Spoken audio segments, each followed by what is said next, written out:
నమస్తే అందరికీ. పిల్లలను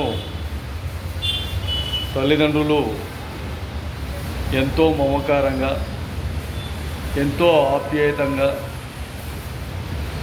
వాళ్ళు ఎక్కడ కష్టపడతారో, ఎక్కడ వాళ్ళకు శ్రమిస్తామో అని వాళ్ళు పుట్టినప్పటి నుండి వాళ్ళు స్కూల్కి వెళ్ళేటప్పుడు కానీ, బడికి వెళ్ళేటప్పుడు కానీ, కాలేజీకి వెళ్ళేటప్పుడు కానీ, స్కూల్లో ఉన్నప్పుడు కానీ, హై స్కూల్లో ఉన్నప్పుడు కానీ ఎలాంటి ఇబ్బందులు లేకుండా, సమస్యలు తెచ్చుకోకుండా ఎన్నో విధాలుగా 1000 కళ్ళు పెట్టుకొని తల్లిదండ్రులు వాళ్ళ కోసమే బతుకుతున్నట్టు ఉంటారు. కానీ ఈ మధ్యకాలంలో పూర్తిగా పిల్లలు ఇష్టానుసారంగా తల్లిదండ్రులంటే భయం లేకుండా, తల్లిదండ్రులంటే భక్తి లేకుండా, ఒకవేళ తల్లిదండ్రులు భక్తి భయం లేకపోతే గ్రామంలో కానీ, వీధిలో ఉండేటప్పుడు కానీ, కాలనీలో మీరు ఎక్కడున్నా ఉండని ఆ ప్రజలను చూసైనా భయం ఉండాలి.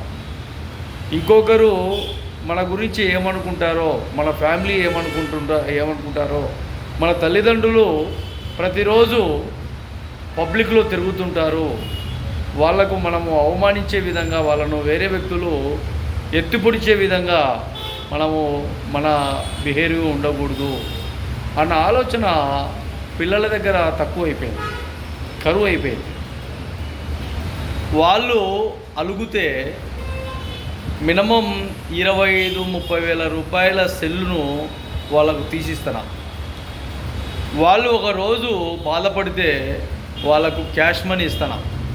వాళ్ళు ఒకరోజు ఒక ఏరియాకు పోవాలి, ఒక చోటికి పోవాలి, మా ఫ్రెండ్ సర్కిల్ అంతా వెళ్తున్నారు అంటే వాళ్ళకు బట్టలు, బ్యాగులు, షూ రకరకాలుగా తీసిస్తున్నాం.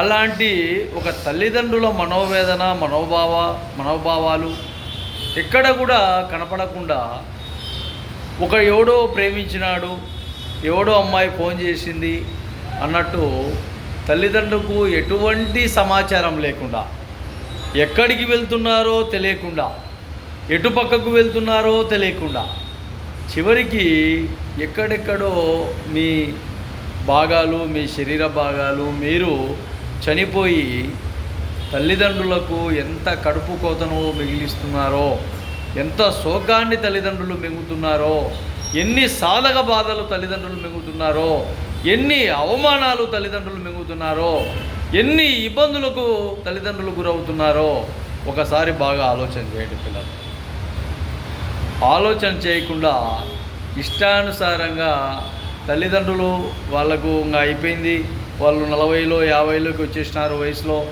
మేము చెప్పినట్టే నడవాలి, మేము చెప్పినట్టే వినాలి అన్నట్టు ఎక్కడ కూడా బరి తెగించే విధంగా ఉండకండి దయచేసి. ప్రపంచంలో ఎక్కడ చూసినా మానవ మృగాలు బయట ఉన్నాయి. మానవ మృగాలు మనుషుల్లోనే ఉన్నాయి. మానవ మృగాలు చాలా జాగ్రత్తగా ఉండండి.